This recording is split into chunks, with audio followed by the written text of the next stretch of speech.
প্রিয় দর্শক, আমরা সবাই পাম্প চালিয়ে জল উঠিয়েছি, জল তুলে চাষবাসের কাজে ব্যবহার করেছি। সেটা মেশিন চালিত পাম্প হতে পারে, বিদ্যুৎ চালিত পাম্প হতে পারে।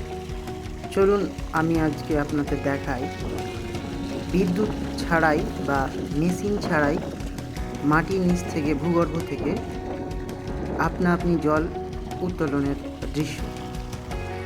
আপনারা যে ভিডিওটি দেখছেন এটি হচ্ছে মালদা জেলার হরিশ্চন্দ্রপুর থানার 2 নম্বর ব্লকের ইসলামপুর গ্রামের পার্শ্ববর্তী এলাকায় বা সেখানকারই ঘটে যাওয়া একটা দৃশ্য। এখানে বর্ষাকালে এই এলাকার যে পাম্পগুলো রয়েছে বা নলকূপগুলো রয়েছে সেখান থেকে আপনি জল বেরোতে থাকে।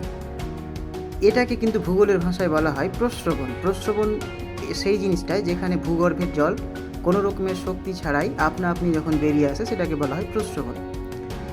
এই দৃশ্য এখানে কেন ঘটে?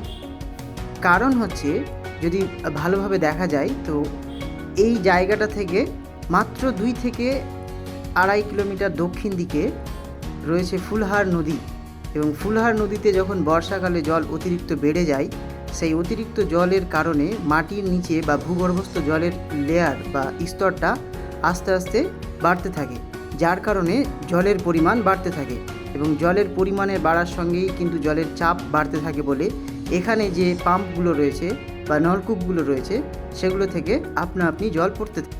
যেমনভাবে প্রেসার কুকারে যখন বাষ্পের পরিমাণ বেড়ে যায় এবং চাপের কারণে বাষ্প একবারে চাপ ভেদ করে বেরিয়ে আসে, তেমনইভাবে কিন্তু এখানে মাটির নিচে জল সম্পূর্ণ কোনো রকম শক্তি ছাড়াই বেরিয়ে আসে। আপনারা দেখতে পাবেন যে দেখেন যে মেশিন বা যে পাম্পগুলো এখানে রয়েছে সেগুলো কিন্তু বন্ধ অবস্থায় রয়েছে এবং জল 2 জায়গা থেকে বেরোচ্ছে।